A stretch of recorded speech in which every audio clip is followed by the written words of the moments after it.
नमस्कार दोस्तों, सीएससी परिवार के एक और नए वीडियो में आपका बहुत बहुत स्वागत है। जैसा कि आप लोगों को पता है, बहुत सारे ऐसे वीली भाई हैं जो लोग ज़्यादा दिन से ट्रांजैक्शन नहीं किए हैं सीएससी पर, तो अब उनकी सीएससी आईडियाँ जो हैं वो बंद हो रही हैं। तो क्या कारण है कि वो जो सीएससी आईडियाँ हैं बंद हो रही हैं, और ये सीएससी आईडी एक्टिव कब तक होंगी, पेमेंट आपको कैसे करना है। आपने अगर 2 महीने से 3 महीने से कोई भी लेन देन नहीं किया है, कोई भी डिजिटल सेवा से ट्रांजैक्शन नहीं किया है, तो आपकी भी आईडी ब्लॉक कर दी गई है। उसमें कोई भी काम नहीं कर सकते हैं जब तक आप उसकी जो पेनाल्टी है पे नहीं करेंगे।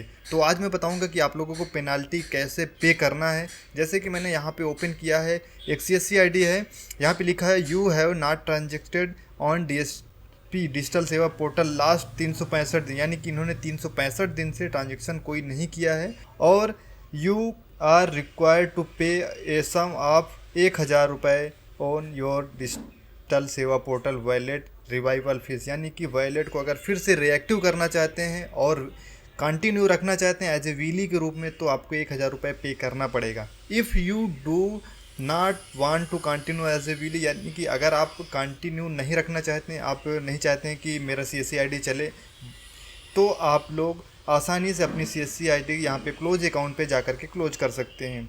आपका जो सीएससी में बैलेंस होगा 100, 200, 300, 400, वो आपके जो भी अकाउंट लगा होगा सीएससी पे उस पे ट्रांसफ़र कर दिया जाएगा जैसे ही आपकी सीएससी आईडी क्लोज हो जाती है या सरेंडर हो जाती है।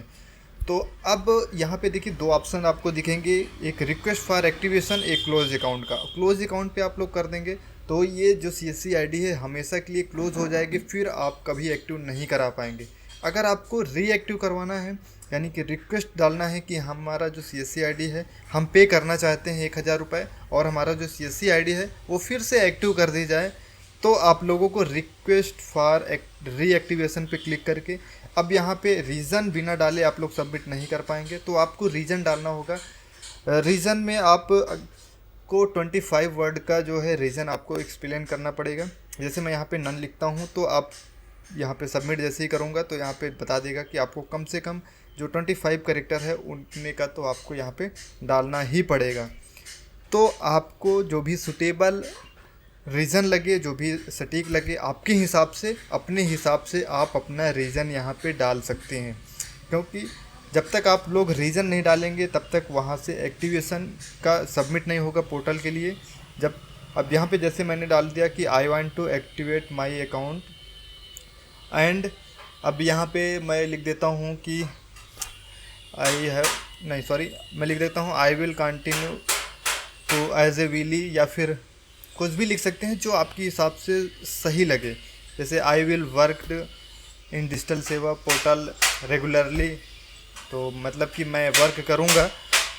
तो ये सारा कुछ लिख के ऐसे ही आप लोग बना करके मैटर इस पे डाल सकते हैं। मिनिमम 25 वर्ड्स का होना चाहिए, इसके ऊपर आप कुछ भी डाल सकते हैं। जैसे ही मैं यहाँ पे सबमिट कर दिया तो यहाँ पे your application to reactivate your account has been submitted, please use below application ID for further communication. अब सीएससी आईडी आपसे कांटेक्ट करेगी मेल के थ्रू, मैसेज के थ्रू। शायद हो सकता है कि आपके मेल पे ही लिंक आएगा एक्टिव पेमेंट का।